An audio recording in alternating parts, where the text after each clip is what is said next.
Hello, everyone. Today, we're going to talk about a story that starts with the kind of smile you don't forget. It wasn't warm, it wasn't cold, it was practiced. I remember the way the corners of his mouth lifted just enough to suggest reassurance, while his eyes, those same eyes that once lit up when they saw me, held something else entirely. A flicker of calculation, a shadow I couldn't quite name yet. We were standing in the kitchen that morning, sunlight spilling across the counter, like nothing in the world could possibly go wrong. My coffee steamed gently in my hand. The clock on the wall ticked softly. Outside, the day was already unfolding. The hum of a neighbor's lawnmower, the faint bark of a dog down the street, the smell of cut grass drifting in through the open window. And then he said it. "I did this for you." There was a pause.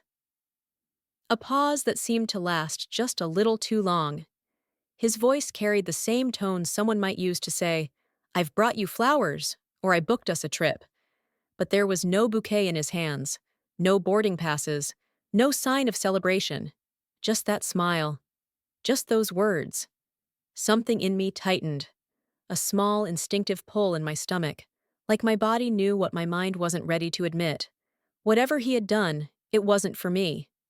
Not really. I set my coffee down on the counter and asked, as calmly as I could manage, "What exactly did you do?" The answer didn't come right away. He took a sip from his own cup, eyes never leaving mine. And in that silence, I could feel it. My world was about to tilt. People often say betrayal is a sharp, sudden thing. But the truth? Sometimes it's a slow leak, a barely audible hiss in the background, until you look up and realize the room has been filling with smoke for years. I didn't know it yet, but that morning was my first real inhale of it. He started explaining, but the words blurred together in my mind. Phrases about long-term benefit, and necessary moves, and things you wouldn't understand. It was the kind of language you hear in boardrooms and courtrooms, not between two people who once promised to share everything. Somewhere in the middle of his speech, I stopped listening. Not because I didn't want to know, but because I realized something else. He had already decided. Whatever this was, it was done. Final. My opinion hadn't been part of the process, so before you get too comfortable, take a moment to like the video and subscribe, but only if you really like what I'm doing here. And while you're at it, drop a comment telling me where and when you're watching this. I want to see how far this story travels. When he finally finished talking, I couldn't tell if I was supposed to feel grateful or gutted. My hands curled into fists at my sides, not out of anger, but to keep them from shaking. That's when I realized something else. This wasn't the first time he'd spoken for me, acted for me, decided for me. It was just the first time I noticed. The morning light shifted then, a thin cloud drifting across the sun.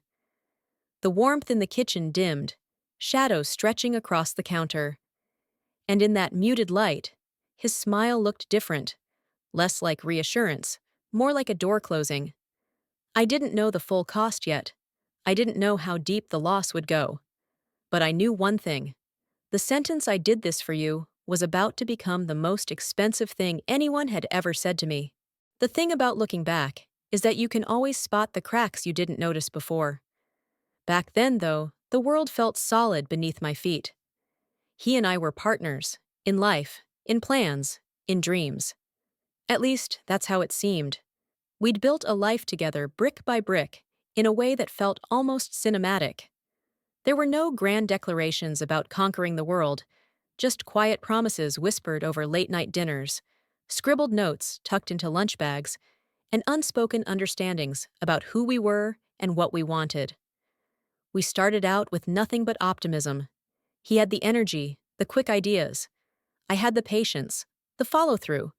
It was a balance that worked, or so I thought. I remember one of our first big victories as a couple. We'd been dating less than 2 years when we pooled our savings to buy a tiny fixer-upper on the edge of town.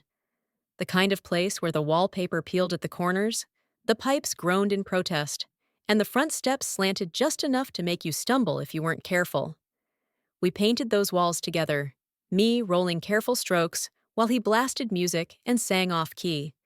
We stayed up past midnight, sanding floors, and laughed until our sides hurt when we discovered that the old attic wasn't just full of dust, but also a family of very stubborn raccoons. That house became our first proof to the world, and to ourselves, that we could create something out of almost nothing. But here's the thing I only see clearly now. Even in those early days, the seeds of control were already sprouting. It started small. He'd insist on deciding which color we should paint the living room because he had the better eye for design. He'd handle the finances because numbers stressed me out. At the time, I told myself these were harmless quirks, the kind of division of roles every couple falls into. And maybe they were, at first, until they weren't. Fast forward a few years, and our little fixer-upper had turned into something bigger. We'd moved into a larger home, upgraded our lives, and invested in ventures that seemed promising. He'd become more confident, even charismatic, in ways that drew people to him. I'd watch him work a room, charming investors, making deals, shaking hands with the kind of certainty that made everyone believe he was the captain of the ship. And maybe he was. But I had my role too. I was the anchor, the quiet strategist behind the scenes, making sure the details lined up, the numbers balanced, the deadlines were met. People didn't always notice that part. I didn't need them to. At least, I thought I didn't. The perfect partnership label stuck because, from the outside, there was nothing to question. We traveled, we hosted dinner parties, we toasted to our successes and brushed past the occasional disagreements like they were nothing more than the weather. Inside, though, something was shifting. He began using phrases like, my decision, my project, my plan. I'd laugh it off, telling myself it was just a figure of speech. But each time he said it, the balance tilted, just a fraction, away from our and toward his. One night, over glasses of wine, he told me about a vision he had for our future. A bold move. Something that could change everything. I've been thinking, he began, leaning back in his chair like a man unveiling a masterpiece. We need to stop playing small. There's an opportunity coming up. If we move fast, we could secure a deal that would set us up for life. I remember the excitement in his voice. I remember wanting to believe him. But more than that, I remember feeling like my agreement was assumed, not requested. He didn't say, what do you think? He said, here's what we're going to do. And just like that, another brick in the wall of our partnership was quietly laid, one that would eventually shut me out. Looking back, I see that moment as a turning point. Not the biggest, not the loudest, but a quiet shift in the weather. The day he stopped needing my approval was the day I stopped being an equal. And yet, I didn't walk away. I told myself love was about trust, that letting someone lead was an act of faith, that we were still, in essence, us. But faith without awareness isn't trust, it's surrender. And one day, I would wake up and realize I'd surrendered everything. It was a Tuesday when I found out. Not a dramatic Friday evening or a stormy Sunday, just a plain, unremarkable Tuesday. The kind of day you think you'll forget by dinner.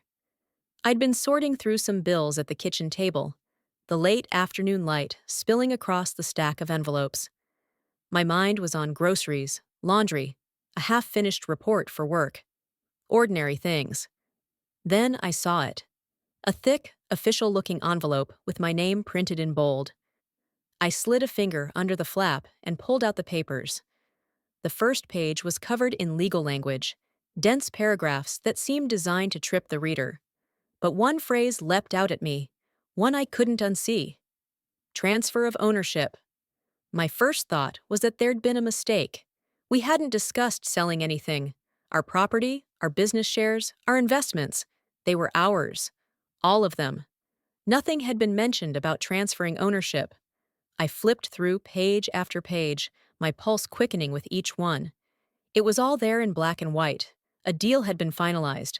Assets had been reassigned. And my name wasn't anywhere on the list of owners anymore. When I heard the front door open, I felt a strange sense of déjà vu. He walked in, loosened his tie, kissed me on the cheek like nothing had changed. And maybe for him, nothing had. He'd already made the choice. I placed the papers on the counter between us. "What is this?" He glanced down, barely pausing before pouring himself a drink. "Oh, that? It's the deal I told you about. I handled it. I didn't remember him telling me about any deal. Not like this. Not one that would strip my name from something we had built together." "You handled it?" I repeated, my voice sharper than I expected. "Yeah," he said, taking a sip. "It's better this way. Less complicated. I did it for you." There it was again. The sentence. The one that would soon become my undoing. He spoke it as if it were the ultimate kindness. Like he'd stepped in to spare me some terrible burden I didn't even know I had. "I don't understand," I said. "Better how?" "For who?" "For us," he replied smoothly. "These things get messy when too many people are involved. This way, it's streamlined. I can move faster, make decisions without red tape, and you don't have to worry about the details." The details. That's what he called my entire stake in everything we'd worked for. It's hard to explain what betrayal feels like in the moment. It's not the sharp stab people imagine. It's more like the floor tilting under your feet. A sudden shift you can't quite balance against. I tried to keep my voice steady. "You sold my share without asking me?" "I didn't sell it," he corrected. "I transferred it. To me, it's still ours." Except it wasn't. Not anymore. Because ours, without my name on it, was just his. I wanted to shout, to demand that he undo it, to tell him I wasn't some child who needed protecting from messy responsibilities. But somewhere deep down, a cold realization was settling in. He'd done it because he could. He'd already decided I didn't need a say, and in his mind, that wasn't betrayal. It was efficiency. That night, I lay in bed staring at the ceiling while he slept beside me, his breathing slow and even. My mind replayed the conversation over and over, catching on the same words every time. "I did it for you. Not with me. Not because we agreed. For me." The difference was everything, and the worst part? I didn't even know yet that this was just the beginning. "I did this for you." The way he said it that night, it was almost tender. Almost. As if the words were meant to wrap around me like a blanket and keep me from seeing the sharp edges hidden underneath. We were sitting across from each other at the dining table. The papers I'd found earlier were still there, spread between us like an uninvited guest we couldn't send away. He leaned forward, elbows on the table, fingers steepled in that way he always did when he was about to make a point he thought was undeniable. "You've been stressed lately," he began, his tone carrying the kind of slow, deliberate cadence people use when they're trying to soothe a frightened animal. "The bills, the deadlines, all the pressure. It's been eating at you. I see it." I stared at him, searching his face for any sign that this was a joke or a misunderstanding, but all I saw was calm conviction. "This way," he continued, "I take on the stress. You don't have to worry about the finances, the contracts, the decisions. I'll handle it. You can focus on whatever you want. Painting, reading, traveling, just living." I wanted to believe him. I really did. Because the way he painted it, he was doing me a favor, rescuing me from a burden I hadn't even realized I was carrying. But beneath the surface of those words, something felt off. It wasn't the offer to take responsibility that unsettled me. It was the way he'd taken it without asking. "You could have talked to me," I said quietly. "I didn't want to worry you," he replied. "And besides, you would have just overthought it." Overthought it. That was his label for the way I analyzed, planned, and prepared. The very skills that had kept our lives running smoothly for years. I pushed the papers toward him. "This isn't just a decision. It's my decision too. Or at least, it should have been." He exhaled, a slow, almost pitying breath. "You don't understand how these things work." And there it was. The invisible wall between us, built from the quiet belief that he was the one who truly knew what was best. Here's the thing.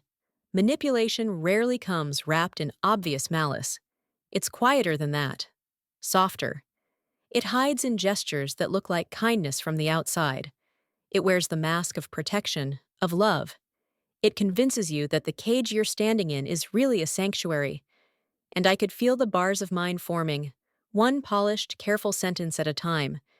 We didn't talk much for the rest of the evening. He poured himself another drink.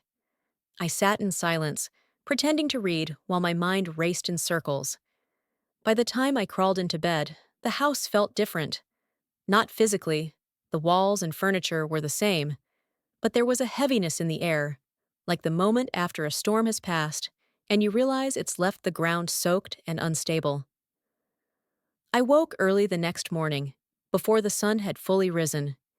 He was still asleep, his arm draped over my side, as if nothing had changed. But something had changed. The person lying next to me had made a choice that shifted the ground beneath both of us, and he thought it was love. I stared at the faint light creeping through the blinds, wondering if this was the first step down a path I wouldn't be able to turn back from. What I didn't realize then was that his sentence, "I did this for you," wasn't just a justification. It was a warning, and by the time I understood it fully, I'd already have nothing left to lose. It started with a receipt I couldn't place. Not a big purchase, just a small charge at a coffee shop across town, on a weekday afternoon when he'd told me he was in a meeting. I told myself it was nothing. Maybe he'd swung by on the way. Maybe the meeting had moved. Maybe I'd misheard. One maybe can hold a lot of hope. Two maybes become a habit. By the third, you stop calling them coincidences and start calling them cracks. The second thing was a calendar notification on our shared tablet. A dinner I had never heard about, with initials I didn't recognize, at a restaurant we always said was too expensive, unless we were celebrating. When I asked, he said it was a client. When I asked which one, he kissed my forehead and told me not to worry. Not to worry. Those 3 words are often a lid placed on a boiling pot. The third was a whisper. Not to me. To a friend of a friend who ran into him in the lobby of a hotel we never used, on a night he told me he was staying late at the office. She didn't mean to tell me. It slipped out in laughter, the way small truths do when people think they're harmless. I smiled and changed the subject. Then I went home and stood in our hallway and listened to the house breathe. Houses remember what we refuse to. I spent a week pretending I'd imagined it. I cooked dinner a little brighter than usual. I asked about his day a little softer. I told myself good partners don't interrogate. They listen. But listening is its own kind of interrogation when the answers never line up with the questions. Then the bills arrived. New accounts I didn't recognize. Tiny transfers that added up to more than they should have. A credit card listed under a subsidiary I thought we'd closed years ago. When I asked, he laughed lightly and said the accountant suggested it for tax efficiency. He said the words the way a magician says, "Look over there." I wanted to believe in the trick, but the rabbit never appeared. That's when I started keeping a small notebook in the kitchen drawer. Dates, times, places, amounts. Little arrows tying one thing to another. It made me feel ridiculous and deeply awake at the same time, like standing up too fast and seeing sparks. On a Thursday, I found a paper left in the printer tray, a draft of an agreement. Names blacked out except for his. Words like exclusive, assignment, and waiver. A paragraph that referenced spousal acknowledgement as if it were a decorative ribbon, not a legal requirement. I took a photo. My hand shook, but the image came out crisp. That night, he came home late and poured himself a drink. I asked about the draft. He paused, too long to be casual, then smiled and said it was outdated and meaningless, and he'd toss it in the morning. He did toss it. I waited until he showered, then pulled it back out of the bin and slipped it between the pages of an old cookbook no one opens but me. You start hiding copies of your own life when you realize the original might go missing. The absences sharpened. He left early, came home later. He stopped telling me which clients he was meeting. He stopped asking what I thought. When I brought up the transfers or the dinners, he said we were adults, and adults trusted each other. He said I was being paranoid. He said stress was making me see patterns where none existed. Maybe stress was making me see them. It was also what created them. On Sunday morning, our neighbor, the one who tends to his roses like they're small kings, waved from across the fence and asked if the renovations were going well. Renovations, I repeated. He smiled and said he'd seen contractors measuring our back fence line. He thought we were expanding the patio. I laughed and said we were just gathering quotes. That night, I asked him. He shrugged and said he was exploring ideas. I reminded him that exploring used to be a verb we conjugated together. He kissed my temple and told me I was beautiful when I was passionate. The conversation slid off the table and shattered on the floor like a glass I couldn't catch. Friends stopped calling as much. The ones who used to invite us as a pair now messaged only me, or only him, never both. I could feel myself being edited out of rooms I'd helped furnish. At a dinner, a woman I barely knew squeezed my hand and said she admired my strength. On the ride home, I asked if he'd said something to her. He said people were gossiping because they envied us, then turned up the music until the question disappeared. From the outside, nothing had exploded. The house stood. The car started. The calendar filled itself. But inside, a hairline fracture ran through everything. If I pressed too hard, I felt it flex. Then, one evening, my phone buzzed with a charge notification. Not the coffee shop this time. A florist. 24 white lilies. White lilies had been my favorite for years. He knew that. I'd stopped buying them because their scent filled the house like a chapel. When I walked in, there they were on the dining table, arranged in a vase. He told me he thought I could use something beautiful. I wanted to be grateful. I also wanted to ask why the receipt showed a delivery address across town before ours. Later, when he slept, I checked the trash. The florist's order confirmation lay at the bottom. 2 deliveries. One to our house, one to a hotel. I sat on the kitchen floor and counted my breaths until I could stand. The next day, I met a friend I trusted. I told her pieces, everything. She listened and asked if I wanted her opinion, or just her company. I said both. She told me she'd seen him at lunch with someone I didn't know. She said it might have been business. She also said it didn't look like it. On my walk home, the air felt heavier. I wasn't ready to accuse.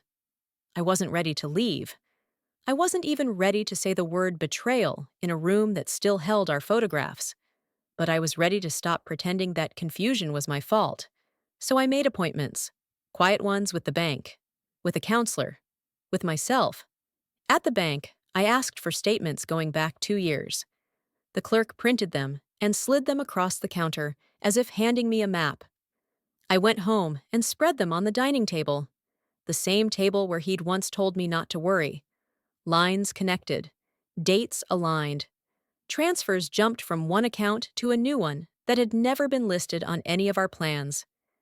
The amounts were small enough to be boring, frequent enough to be meaningful. At the counselor's office, I spoke in present tense because that's how it felt. Ongoing and immediate. She asked how long I'd been feeling unsafe. I said I wasn't unsafe. Then I heard my own voice and realized safety isn't always about locks. Sometimes it's about whether your name belongs to your life. At night, I started sleeping with my phone on silent. Not because of calls, because of the quiet. I needed to give myself 1 hour and 24 when I wasn't waiting for the next surprise. He noticed the distance.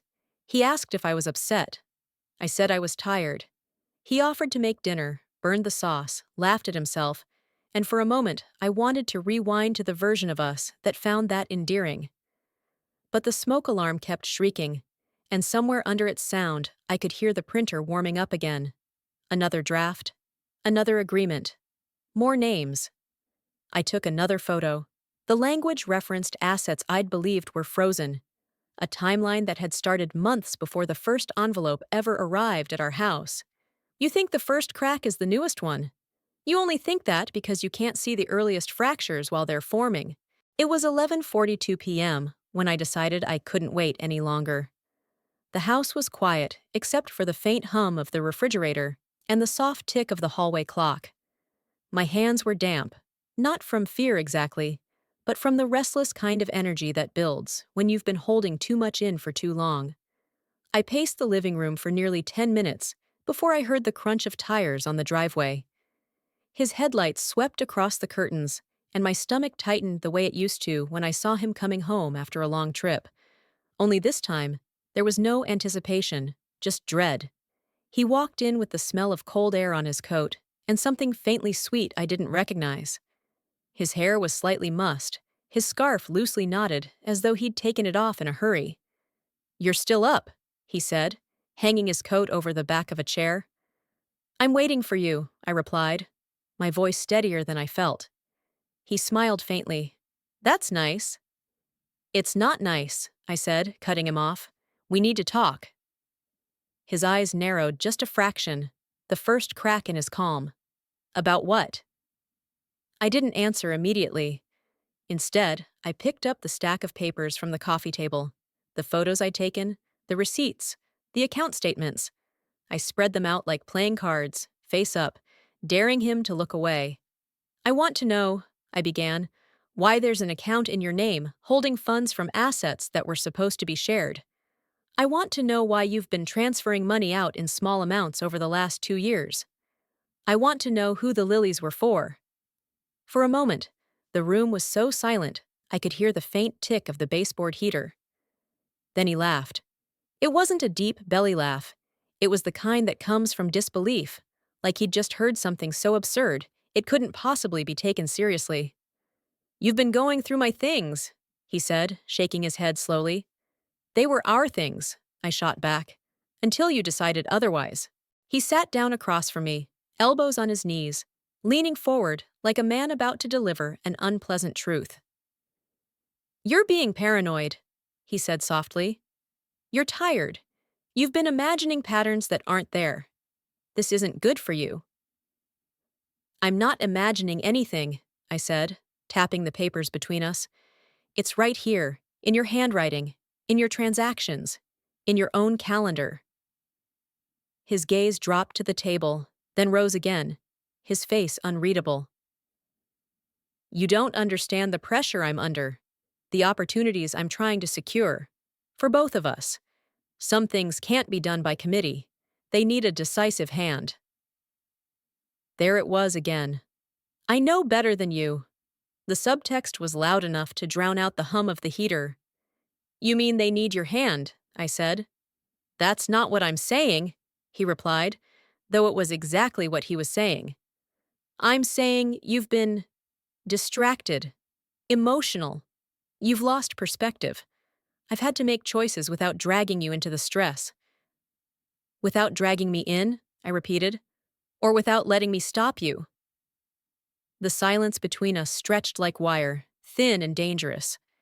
His jaw tightened. "You don't trust me." I met his eyes.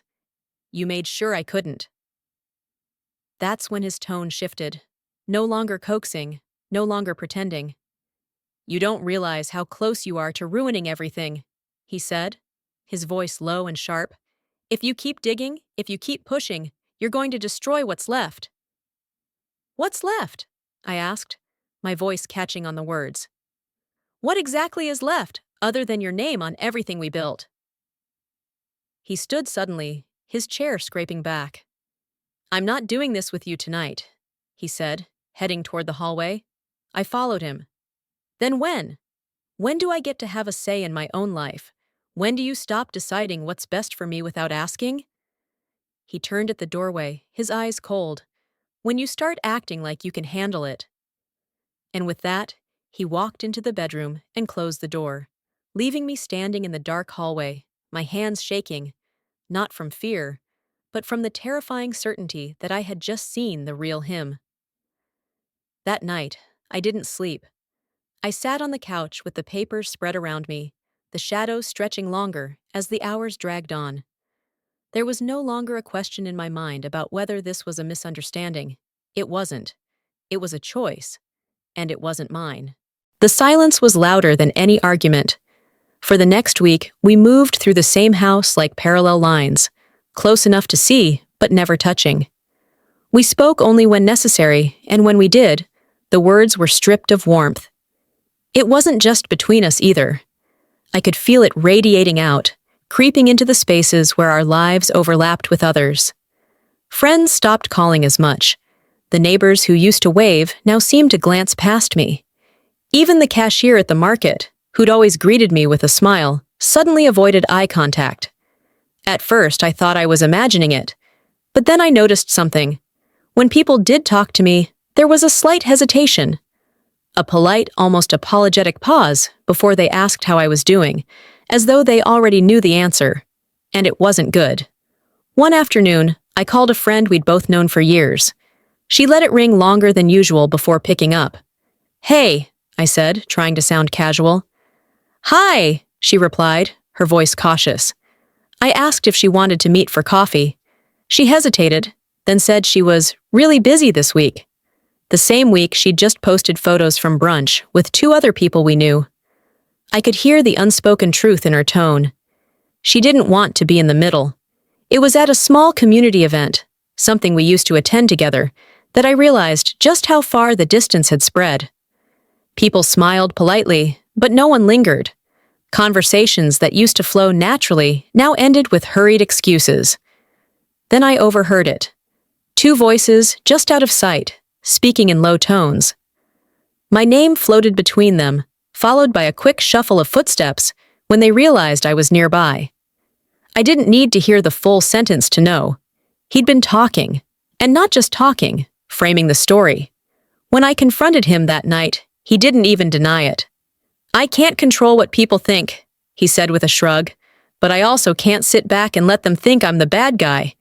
You've been acting erratic. People notice. I have to protect my reputation." I stared at him, stunned. "Your reputation?" "Our reputation," he corrected, though the way he said it made it clear he only meant his.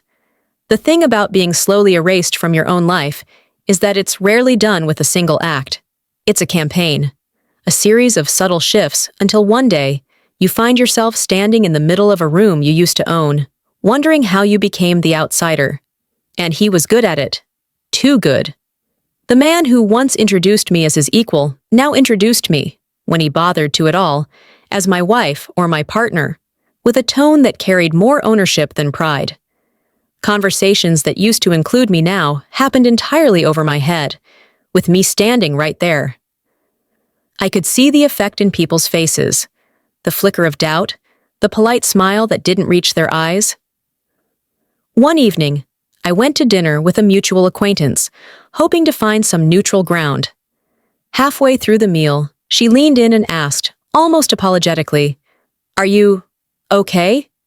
He said you've been under a lot of stress, that you've been stepping back from things. It was then I understood. This wasn't just about money or control. It was about narrative. He was painting me as unreliable, unstable, someone who needed his decisions because I couldn't make my own. The worst part was that it worked. People believed him, because why wouldn't they? He was charming, confident, and always ready with a calm explanation. I, on the other hand, was visibly unsettled, tense, carrying the weight of knowing the truth without being able to prove it in a way they'd accept. I started spending more time alone, not because I wanted to, but because being around others meant navigating the invisible wall he'd built between me and the rest of the world. It was in that isolation that I realized how much he'd taken already, not just the assets, not just the decisions, but my place in the lives we'd shared. And the most dangerous thing about being isolated is that you start to wonder if maybe, just maybe, they're right about you. That was when I knew I couldn't wait for someone to rescue me. If I wanted my story back, I'd have to take it. But first, I'd have to find the proof. The proof came to me by accident. It was a Thursday afternoon, the kind where the sky can't decide between rain and sun, so it just hangs heavy and gray. I was in the study, sorting through a stack of old files, looking for a tax receipt I thought might still be in the house. That's when I saw it.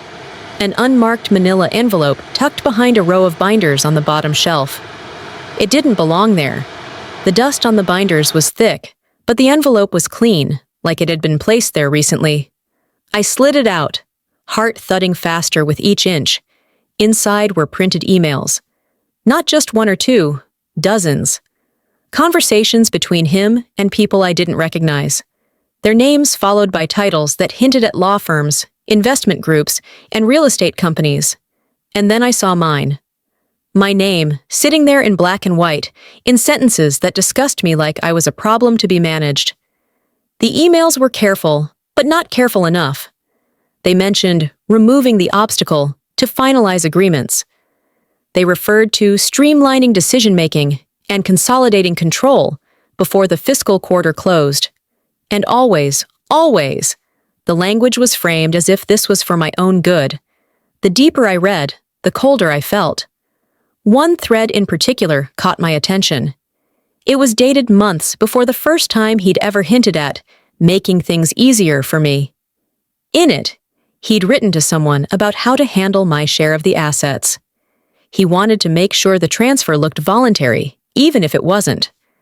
At the bottom of the stack was something even worse, a signed agreement I'd never seen before, with my signature forged so perfectly I almost believed it was mine for a moment. The document authorized him to act as my representative in certain urgent decisions, including financial transactions and property transfers. I couldn't decide if my hands were shaking from anger or fear. That night, I hid the envelope in a safe place, deep inside a storage bin in the attic, wrapped in an old quilt. I knew I'd need it eventually, but not yet. Not until I understood the full scope of what he'd done. Over the next few weeks, I started watching him the way you might watch a stranger in your house, calm on the surface, but acutely aware of every movement. I noticed patterns I'd missed before. He kept a second phone in his briefcase, one he never left unattended. He often took calls outside, pacing just beyond the porch light. And then there was the mail.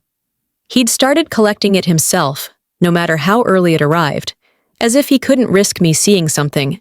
One afternoon, I caught a break. He was in the shower when the delivery driver rang. I opened the door to find a small package addressed to him, but from one of the companies mentioned in the emails. I signed for it, carried it to the kitchen, and slit the tape with the edge of a butter knife. Inside was a slim, leather-bound folder, expensive, understated, and heavy with importance. It contained property deeds, not one, but 3. All transferred out of joint ownership, all into his name alone. The earliest date was almost a year ago. The latest was 2 weeks before he'd told me he was working on our future. That night, I asked him where he'd been that afternoon. Meeting a client. He said without hesitation.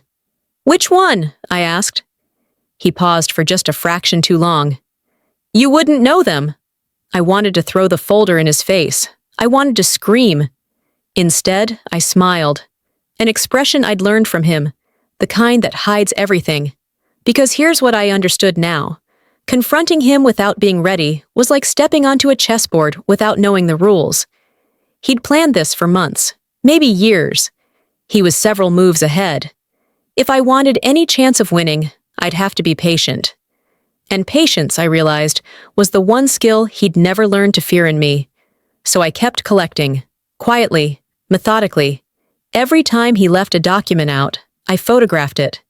Every time an email came through that wasn't password protected, I forwarded it to a hidden account. Every time his words contradicted his actions, I wrote it down. The picture was becoming clearer, and what it showed was worse than I'd imagined. One evening, as I was reviewing my growing collection of evidence, a thought hit me so suddenly I had to sit down. If he was willing to go this far to erase me on paper, what was he willing to do to erase me completely? It wasn't paranoia anymore, it was preparation, and I had the paper trail to prove it. By the time I realized how deep this went, it was already too late to undo it quietly. I sat at the dining table one night. The proof spread before me. Deeds, forged signatures, email printouts, transaction records. Each piece was a shard of glass, sharp on its own, but together they formed a mirror reflecting a truth I couldn't look away from. I wasn't just losing what we'd built. I had already lost it. The decision to fight back, didn't come in a single moment of clarity. It crept up on me, growing louder each time I watched him walk into a room, as if nothing had changed. Each time he poured a drink without meeting my eyes. Each time he spoke to others, like I was no longer part of the conversation. And yet, fighting back meant stepping into a world I didn't fully know. He was connected. Lawyers, investors, people who owed him favors. I was just me, sitting in a kitchen with a folder of stolen moments I hoped would matter in a courtroom. The first step was finding someone I could trust. That alone took weeks. Most of the lawyers I contacted seemed polite but cautious, asking careful questions and taking notes without committing to anything. I could feel it in the way they looked at me. They'd heard his version already. It wasn't until I met with Claire, a sharp-eyed attorney with a voice like steel, that I felt something shift. She didn't flinch when I laid the papers in front of her. She didn't ask if I was sure. She read in silence for a long time, then looked up and said, "If this is real, you have a case. But it's not going to be easy." We began quietly. Claire filed inquiries, requested copies of documents I already had in my hands just to see what versions they'd send. She explained how people like him made their moves, slowly, under the radar, until the victim didn't realize the game had started until they were already cornered. She also warned me, once he knew I was pushing back, things would get worse before they got better. She was right. The first sign came 3 days later. I went to log in to our shared online accounts, banking, utilities, even the grocery delivery service, and found my access revoked. Passwords changed, my name removed. When I confronted him, he smiled without looking up from his phone. "Streamlining," he said. "You don't need to waste time on that stuff." I didn't argue, I just took note. Then the calls started. Anonymous numbers, wrong number apologies that didn't sound like accidents. A bank representative asking if I wanted to confirm the closure of my account. An account I didn't even know existed until that moment. Claire told me it was a pressure tactic. Make me feel off balance. Make me second-guess my own stability. It worked some days, but other days it only sharpened my focus. The hardest part was staying quiet in front of him. We'd sit at the table, eating in silence, while I imagined telling him everything. How I knew, how much I had, how it would all come out eventually. I imagined the look on his face when he realized I wasn't just a silent bystander anymore. But each time, I swallowed the words. Speaking too soon would only give him time to adapt, and I couldn't afford that. The breaking point came on a Friday night. He walked in late, his tie loose, his eyes bright with whatever victory he thought he'd just won. He poured himself a drink, leaned against the counter, and said almost casually, "By next week, it'll all be finalized. You won't have to think about any of it anymore." Something in me went cold. This wasn't a warning, it was a countdown. I stayed up until dawn, scanning every document, backing up every file, making multiple copies. One for Claire, one for a safety deposit box, one hidden where only I could find it. By sunrise, I had a plan. It wasn't perfect, and it wasn't guaranteed, but it was mine. 2 days later, Claire filed an emergency injunction to freeze any further transfers. It was a gamble. If the judge sided with us, it would stop him from moving the rest of what was left. If not, it would tip him off before I was ready. I spent the entire week waiting for the call. When it came, Claire's voice was steady. "We got it." For the first time in months, I felt a breath of relief. But it didn't last. Because even with the freeze in place, he still had most of the control, and I knew him well enough to know he wasn't going to give it up without a fight. The war had started. I just didn't realize yet that it would end with me standing in the ruins, holding a hollow victory that didn't feel like winning at all. The morning it all vanished began like any other. I woke to the smell of coffee drifting from the kitchen. The air was still cool, the faint hum of the fridge the only sound in the house. For a fleeting moment, it felt almost normal. I could almost believe we were back to the quiet mornings we once had. Before the whispers, before the locked accounts, before the lies. But the moment I picked up my phone, that illusion shattered. There were alerts, 3 of them from the bank. Unusual account activity detected. Large transfer processed. Balance below minimum threshold. I sat up so fast the blankets tangled around my legs. Logging in took seconds, but the screen made me dizzy. Every account tied to my name, every one that hadn't already been stripped from me, was empty. Not just reduced. Empty. I walked into the kitchen. He was standing at the counter, buttering toast like it was any other day. "They're gone," I said. My voice sounded foreign. He didn't look up. "What's gone?" "The accounts. The money." Finally, he glanced at me, briefly, almost bored. "I moved it. Consolidation is more efficient." I took a step closer. "That was my name on those accounts." "And now it's safer," he replied. "You're welcome." It was the casualness that broke me more than the act itself. He spoke as if I should be thanking him, as if draining the last of my resources without permission was a kindness. I tried to keep my voice steady. "Do you hear yourself? You've taken everything." He shrugged, spreading jam over his toast. "Not everything. You still have me." The rest of that day is a blur in my memory. Phone calls to the bank, tense conversations with Claire, a whirlwind of trying to freeze what I already knew was gone. The freeze order from the court had been bypassed somehow, through accounts that weren't technically covered under the injunction. Claire suspected shell entities and proxies. I suspected the kind of careful planning that had been in motion long before I noticed the first crack. By evening, I was sitting in the living room, surrounded by piles of documents that now felt like relics. Evidence of something I no longer had the power to stop.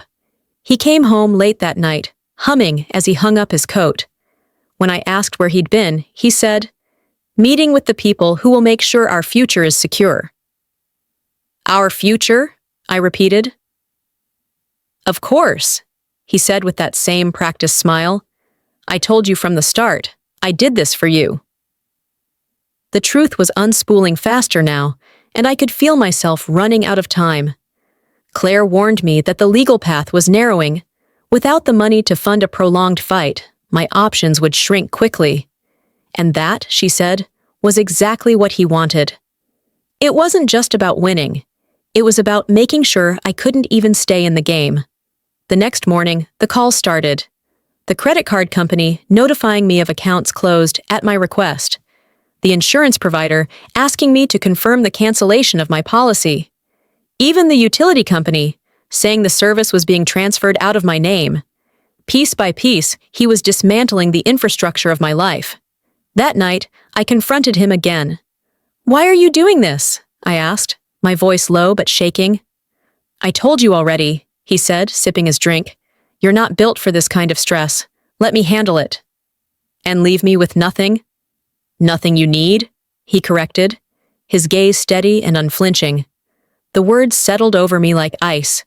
This was never about helping me. It was about control, pure, complete, and irreversible.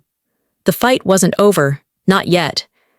But as I stood there, watching him drain the last of the wine into his glass, I knew something with absolute certainty. Even if I managed to claw back a piece of what he'd taken, the cost would be everything else I had left.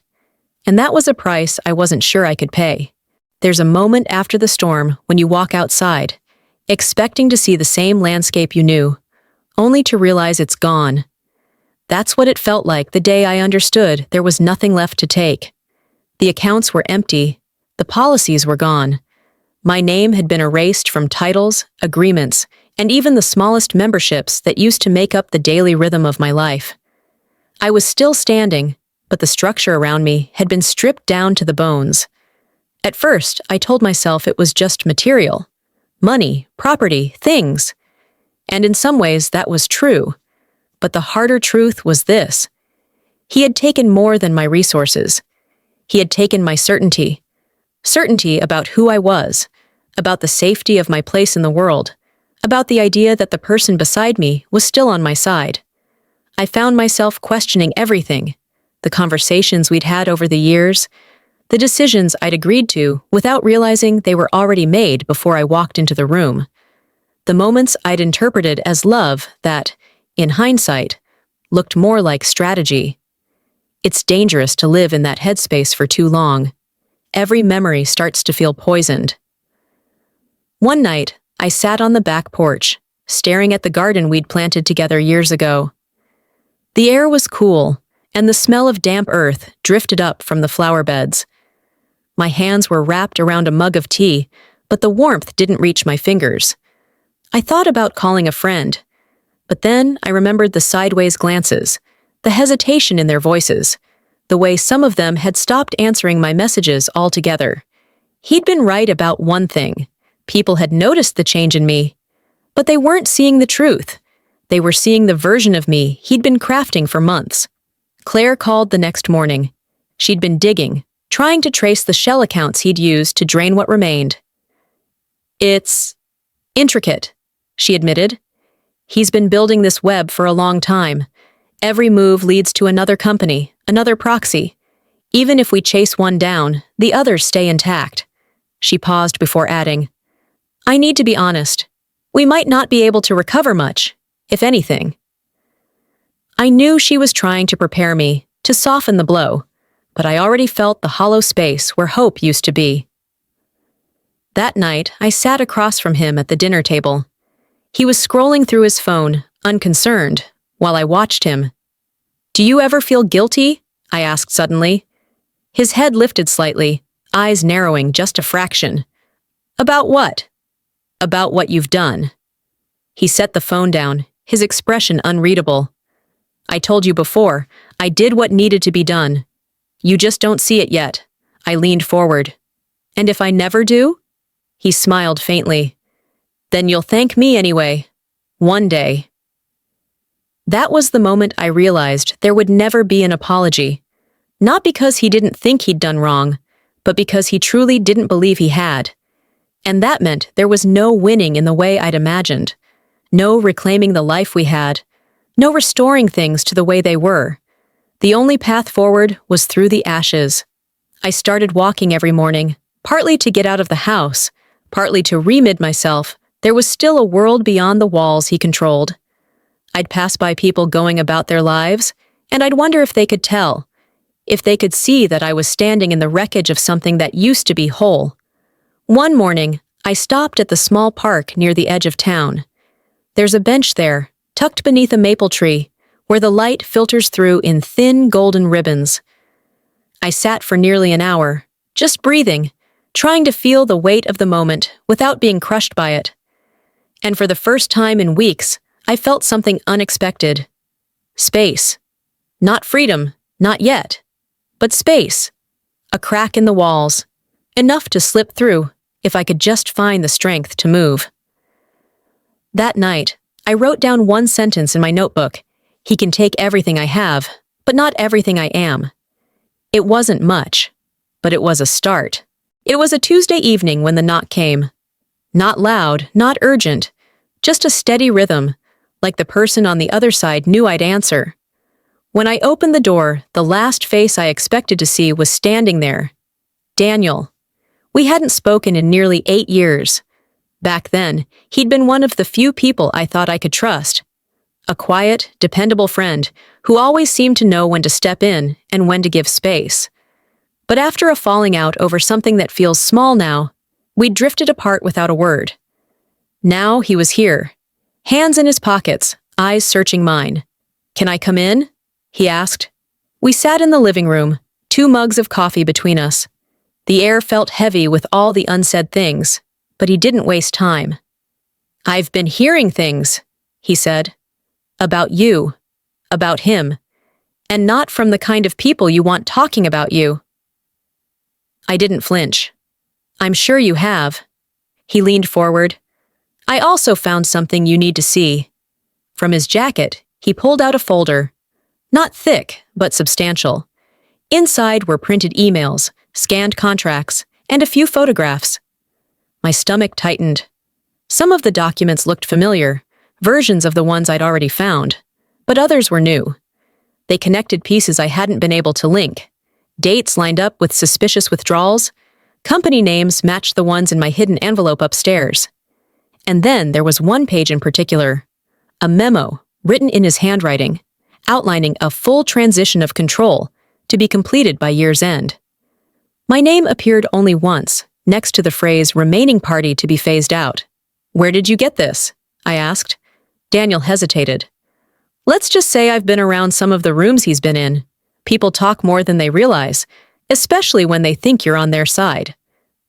"Why now?" I pressed. "Why come to me?" He looked me dead in the eye. "Because they're not done yet. And if you think you've already lost everything, you're wrong. There's still more he can take." The words hit me harder than I expected. I'd been telling myself for weeks that I was already standing in the ruins, that the worst had happened. But Daniel was right. If the plan in that memo was real, he still had more steps left to strip away whatever remained of my autonomy. I thought of the insurance policy I'd kept in my name, the few personal accounts he hadn't yet touched, the last pieces of my identity that were still mine. For now. Daniel sipped his coffee, then said quietly, "He thinks you're isolated. He's counting on it. That's why I'm here. It had been so long since anyone had stood on my side without hesitation that I didn't know how to respond." "What do you want me to do?" I asked. "Nothing yet," he replied. "Just hold on to this. And when the time comes, be ready to move fast." After he left, I sat in the living room with the folder in my lap, the lamplight catching the edges of the pages. My mind was racing, not just with the information, but with the question I couldn't shake. Had Daniel come to help me, or had someone sent him to see what I knew? That night, I locked the folder in the same hidden place as the envelope from the attic. Then, I lay in bed, staring at the ceiling, wondering if I'd just been handed my lifeline, or another trap. Either way, the game had shifted, and for the first time in a long time, I wasn't entirely alone. It was raining the night he came back. Not a gentle drizzle, the kind that makes you want to curl up with a book, but a steady, unrelenting downpour that turned the streetlights into hazy halos. I heard the car door slam, quick footsteps on the porch, and then the sharp knock. When I opened the door, he stood there, damp hair plastered to his forehead, his coat dripping onto the welcome mat. His eyes swept over me, searching for something. Anger, fear, maybe even softness. But I kept my face still. "Can we talk?" he asked. I didn't answer. I just stepped aside and let him in. We ended up in the same living room where so many of our conversations, both the good and the devastating, had unfolded. He didn't sit. He stood near the fireplace, his posture taut, his hands clenched at his sides. "This isn't working," he began. "The tension, the distance, the hostility." I raised an eyebrow. "You think hostility is the problem?" He ignored that. "I came here to make you an offer." From his coat pocket, he pulled out a single sheet of paper and placed it on the coffee table. It was a settlement agreement. Clean. Director. In exchange for signing a non-disclosure clause, agreeing never to discuss the details of our finances, our agreements, or his actions, I would receive a lump sum. Enough to cover a modest life if I lived carefully. "This is more than fair," he said. "You can start over without the stress. No lawyers. No more fighting." I stared at the document. The number wasn't insignificant, but it was also a fraction of what he'd taken. And worse, it was the price of my silence. "You want me to disappear," I said finally. "I want you to move on," he corrected. "This constant pushback, the legal games, it's not good for either of us. You're holding on to something that's gone. Let me make it easier for you." "Easier for me," I repeated, my voice flat. "Or easier for you?" His eyes didn't waver. "Does it matter?" For a moment, the sound of rain filled the space between us, steady and insistent against the windows. "It matters to me," I said. He sighed, as if I were being unreasonable. "You've already lost most of it. Take this, And at least you'll have something. You could spend the rest of your life fighting me and still walk away with nothing. I could feel the weight of the choice pressing against me.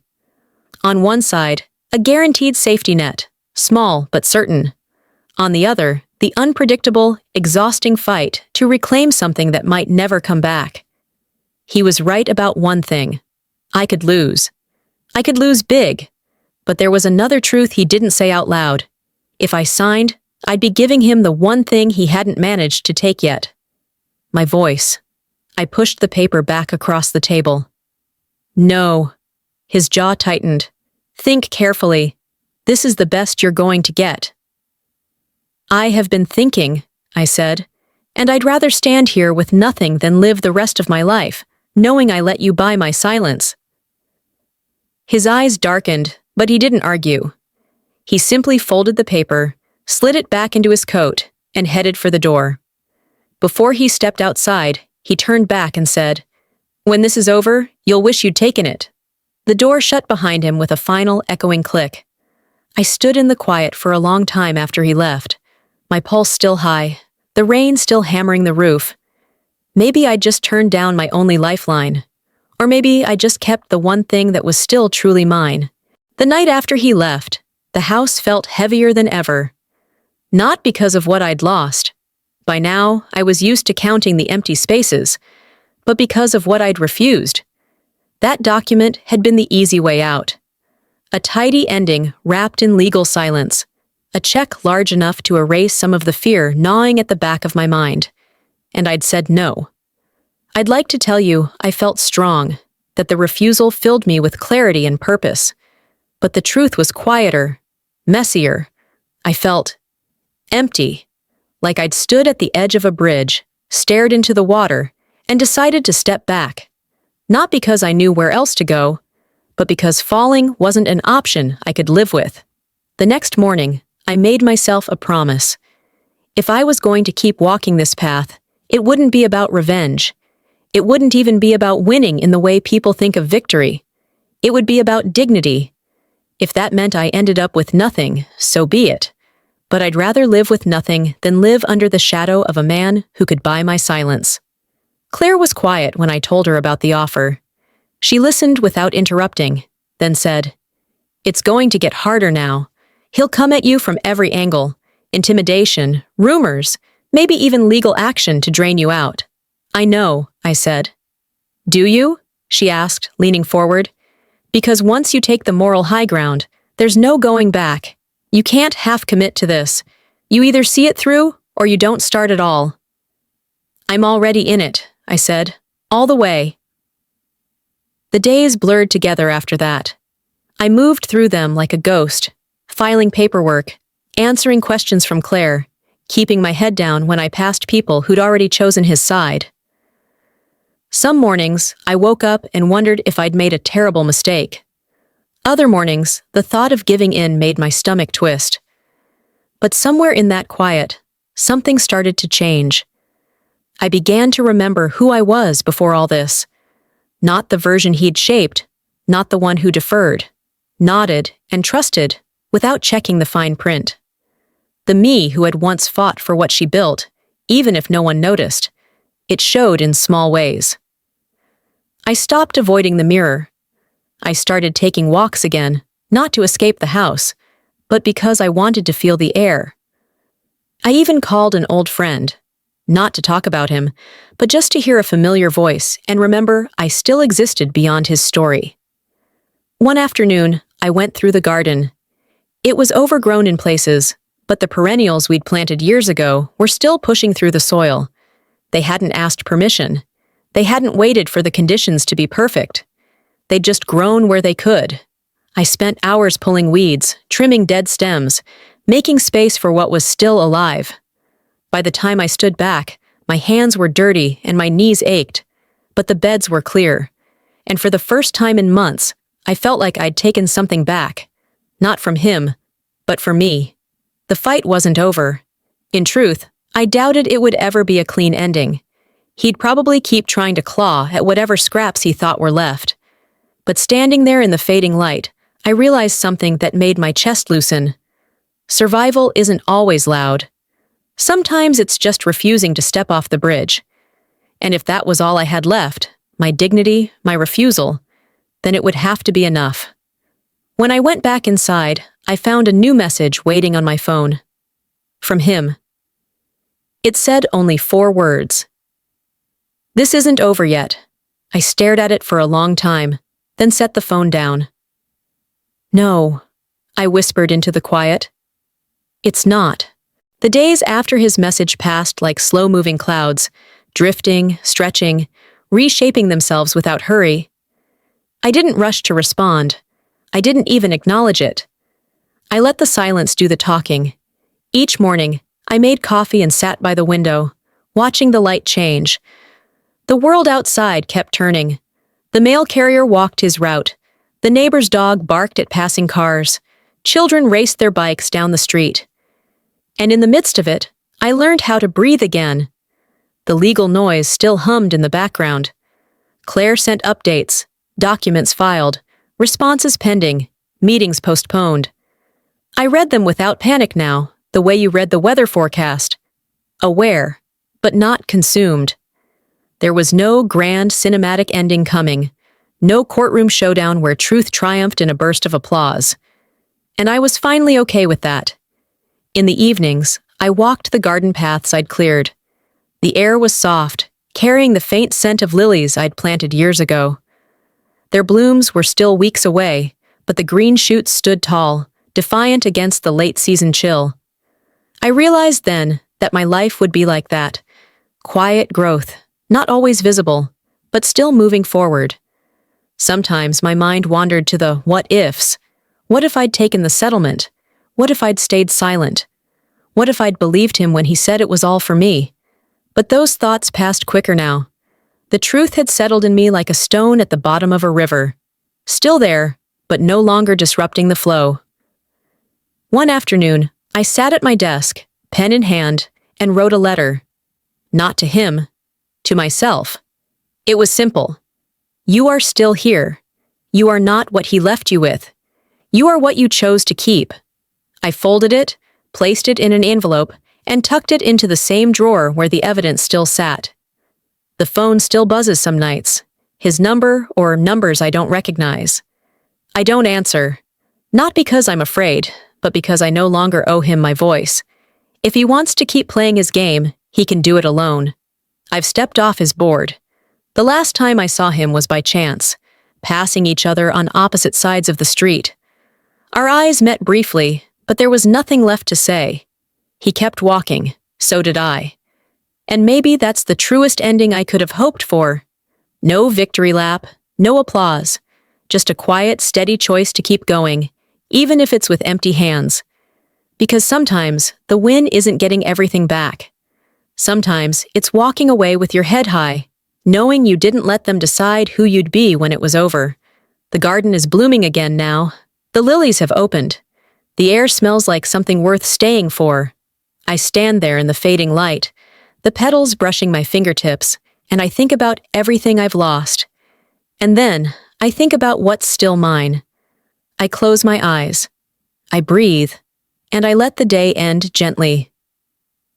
Thank you for reading the whole story. Hope you will support my next products.